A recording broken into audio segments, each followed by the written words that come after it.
Hello, everyone. My name is Stanley St. Rose, and today we're going to be talking about The Way to Rainy Mountain, the excerpt written by N. Scott Momaday. Now, before I go into summary analysis of this work, please remember to leave a like, subscribe, and or comment so that the channel can continue to grow.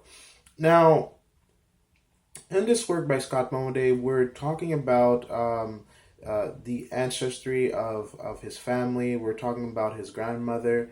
This piece is an excerpt from the memoir, The Way to Rainy Mountain. It's filled with folklore of the Kiowa people. It's filled with the past and different stories that Scott Momaday's grandmother used to tell him as a kid.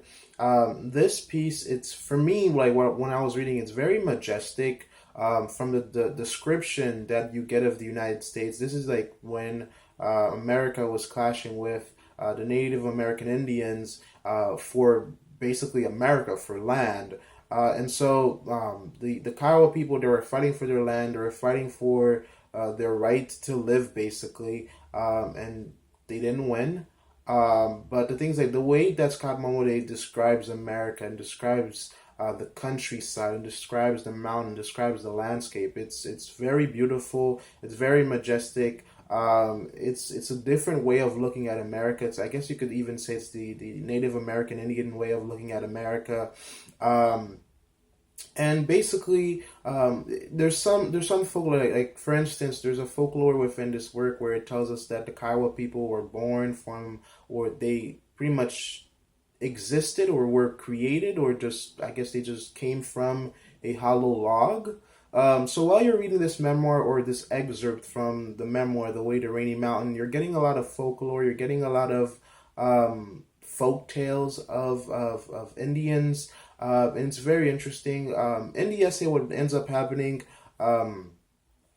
Scott Monet's grandmother ends up dying, but even her, she's becomes like a majestic creature within this excerpt. The way that she's described, the way that her ancestry is described, and how she pretty much she doesn't leave her ancestry behind. We know that she becomes a Christian, but before she dies, but she never leaves her birthright behind, and that's very significant. And after, like, Scott Momaday goes to her grave and sees her graves, he sees the Rainy Mountain. And there's a lot within this essay. There's a lot of history and a lot of details about, like, for instance, we get stories of wolves, stories of stars, or how the stars were created, or how different constellations in the night skies were created, from the Indian perspective, or from the folk tale, from the narrative perspective. You get these description of America that, I mean, I've never looked at America that way. The Rainy Mountain, I guess you could say the setting's like Oklahoma, or the landscape of Oklahoma, but when we see it through the eyes of N. Scott Momaday, it's very different. It's woven in. That's what's very fascinating about this excerpt. I personally have to read this novel one day, because this excerpt really just gives you a taste of the novel and what's to come. And when you look at the way that he describes his grandmother, her heritage, her birthright, the way that he describes the landscape of America, the bravery and the toughness of the Kiowa people, and his own heritage and what he takes from it, and how his identity is pretty much woven in from where he comes from what his grandmother told him, from how he was raised. It's all woven in together into this amalgamation. It's very fascinating because it's a source of identity for Scott Momaday, for N. Scott Momaday, and it's also giving you a glimpse of what the Indian world, the Native American Indian world is, and it's not something that you usually think about. In terms of a deeper meaning, in terms of analysis, what you get from this work, you get a sense of identity. That's the number one thing. You get a sense of identity because the Kiowa people, they're very prideful, they're very brave.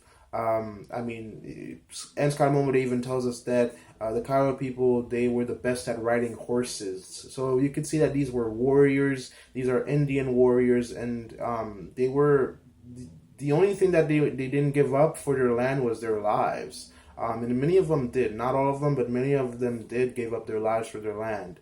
And Scott Momaday, you can see that his identity is woven in from his grandmother's heritage, from his people's heritage. And he's not letting that go, and he's still connected with that old world, with that folk tale slash real events that took place within the time of, you know, Americans versus Indians in America, and fighting for land and for your heritage, because, you know, they lost, Indian people lost a lot in this country. They lost their heritage because their heritage was tied with the land of America.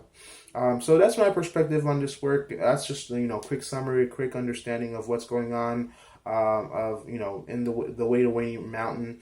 And please remember to leave a like, subscribe, and or comment, and I'll see you guys in the next video.